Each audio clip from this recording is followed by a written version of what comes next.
پہلی محرم ہے. معصومین بارگاہ میں آ چکے ہیں.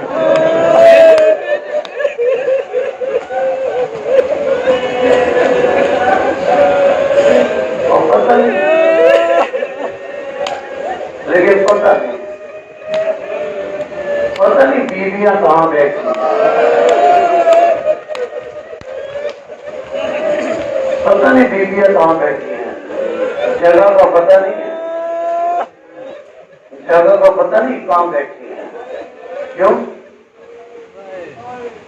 ہاں اتنا ضرور سمجھ میں آ رہا ہے، دربندی تہرانی کا ایک جملہ ضرور ذہن میں آ رہا ہے کہ اتنے سارے عزاداروں کو دیکھ کر جناب سکینہ سلام اللہ علیہا اپنی بیٹی سے کہہ رہی ہیں، بیٹی اماں اگر اتنے سارے عزادار کربلا میں ہوتے، کربلا میں ہوتے تو میرے منہ پر تماچے نہ پڑتے. لیکن پتہ نہیں عزاداروں علم نہیں ہے، لیکن ایک بات ہے جس سے تھوڑا سا اندازہ ہوتا ہے کہ بیویاں پتہ نہیں کہاں تشریف فرما ہے. اور یہ اندازہ جو ہے نا، یہ چوتھے امام کے فرمان سے معلوم ہوتا ہے. چوتھے امام جو رہائی کے بعد ساری زندگی روتے ہیں، ان کے فرمان سے پتہ لگتا ہے، ان کے فرمان سے پتہ لگتا ہے کہ پتہ نہیں بیویاں کہاں بیٹھی ہیں. شہاد زہرین مجلس کی یاد آ گیا آپ کو؟ اپنے بیٹے کی شادی سے پہلے شہاد ہوتی ہے زہرین مجلس کی. چوتھے امام کو بلایا، امام نے کہا شادی میں نہیں آؤں گا، بابا کی مجلس میں آؤں گا.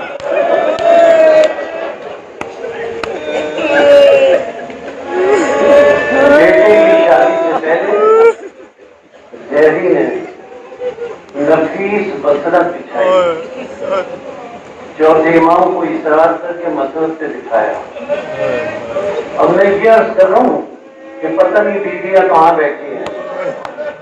اب آپ اندازہ لگائیے بیویاں کہاں بیٹھی ہیں. یہ مولانا سجاد آپ کو بتائیں گے بیویاں کہاں ہیں. عزاداروں مسرت سجاد علیہ السلام کو بٹھایا، ذاکر آیا، امام سے اجازت لی، ممبر پر گیا، مسائل پڑھے. اب اگر چوتھے امام بنفس نفیس مجلس میں نظر آئے، موجود ہوں، تو آپ اندازہ لگائیں کتنا گریا ہوا ہوگا. ذاکر مجلس پڑھ رہا تھا، چوتھے امام بلند آواز سے چیخ کر رو رہے تھے. اور رو کر کیا کہہ رہے تھے؟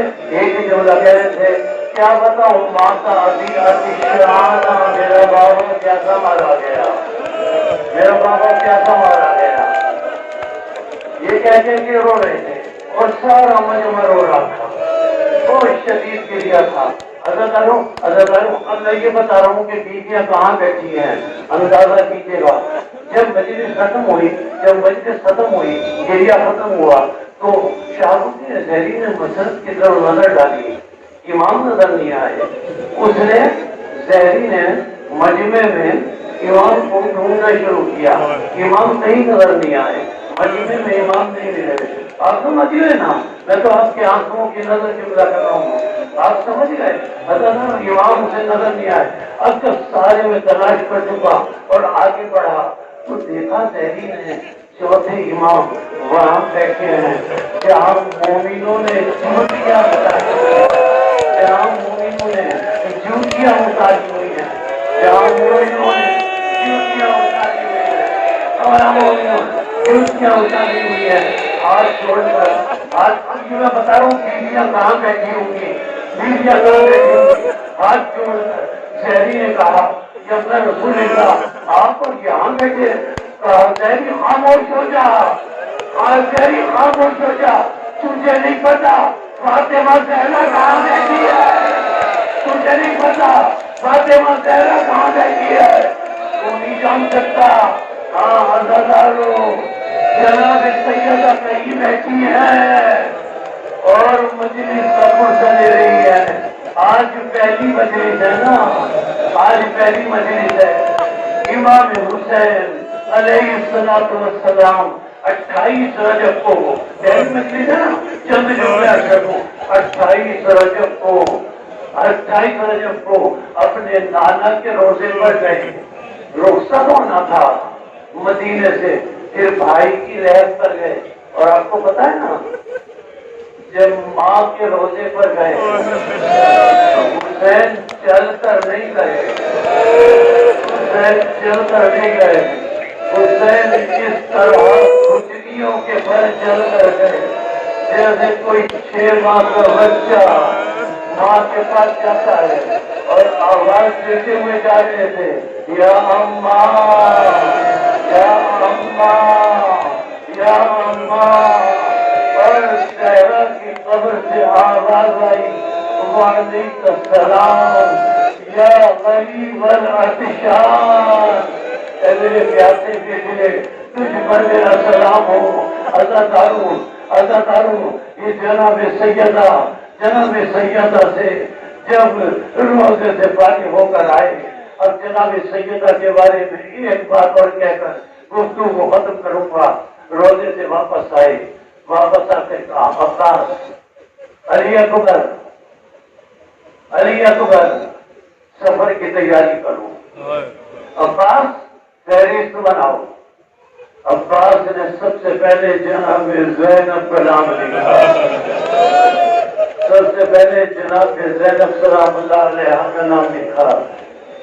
جب فہرست مکمل ہو چکی, جناب سیدہ کے حوالے سے جو بتاتا ہوں گا, جب فہرست مکمل ہو چکی تو اس میں لکھا گیا جناب فاطمہ صغرا کا نام نہیں تھا. جناب فاطمہ صغرا کا نام نہیں تھا. عزاداروں جناب فاطمہ صغرا بیمار تھی, یقیناً بیمار تھی, لیکن اتنی بیمار نہیں تھی کہ نہ لے جایا جا سکے. جناب صغرا نے دیکھا کہ میرا نام نہیں ہے, میرا نام نہیں ہے. گئی چچا عباس کے پاس, چچا میرا نام کیوں نہیں لکھا؟ کہا مولا سے پوچھو. مولا نے جواب دیا صغرا حکمت نہیں ہے, تمہارا نام لکھا جائے حکمت نہیں ہے. سفر میں تمہیں نہیں لے جا سکتا. اب جناب صغرا جناب ام کلثوم کے پاس نہیں. کہا آپ چل کے سفارش کر دیں کہ بابا میرا نام فہرست میں شامل کر دیں. عزاداروں جناب ام کلثوم نے بھی کہا تو جناب امام حسین نے یہ جواب دیا, بہن حکمت نہیں ہے. اور بیویوں سے سفارش کروائی, ہر بیوی کو امام حسین نے یہ جواب دیا کہ نہیں, صغرا کو لے جانے میں حکمت نہیں ہے. آخر میں جناب صغرا جناب زینب سلام اللہ علیہ کے پاس آئیں. کہا پھوپھی اماں آپ کی بات بابا نکالیں گے, پھوپھی اماں آپ بابا سے سفارش کریں. ایک مرتبہ سنیں آج کی گفتگو کے اختتامی جملے. جناب زینب سلام اللہ علیہ امام حسین کے پاس پہنچی. کہا بھیا صغرا کا نام فہرست میں کیوں نہیں داخل کیا؟ کہا بہن کیا بتاؤں, حکمت نہیں ہے, مجھے سننا تھا. جناب زینب سلام اللہ علیہ نے یہ سنا, جس طرح سب کو جواب دے رہے تھے جناب زینب سلام اللہ علیہ کو جواب دیا حکمت نہیں ہے. اب زینب خاموشی سے واپس نہیں گئی, اپنی آستینوں کو الٹ لگا. بھیا آپ کو میرے حق کا واسطہ, بھیا آپ کو میرے حق کا واسطہ آپ کے بتائیں کہ حکمت کیوں نہیں ہے, صغرا کو لے جانے کی حکمت کیوں نہیں ہے. کہا بہن تم نے واسطہ دیا ہے اس لیے بتا رہا ہوں. سنو بہن, کربلا میں جو جا رہے ہیں کوئی رسول کی شبیہ ہے. کربلا میں جو جا رہے ہیں کوئی رسول کی شبیہ ہے. کوئی بابا علی کی شبی ہے، کوئی بھائی حسن کی شبی ہے، کوئی میری شبی ہے، اور بہن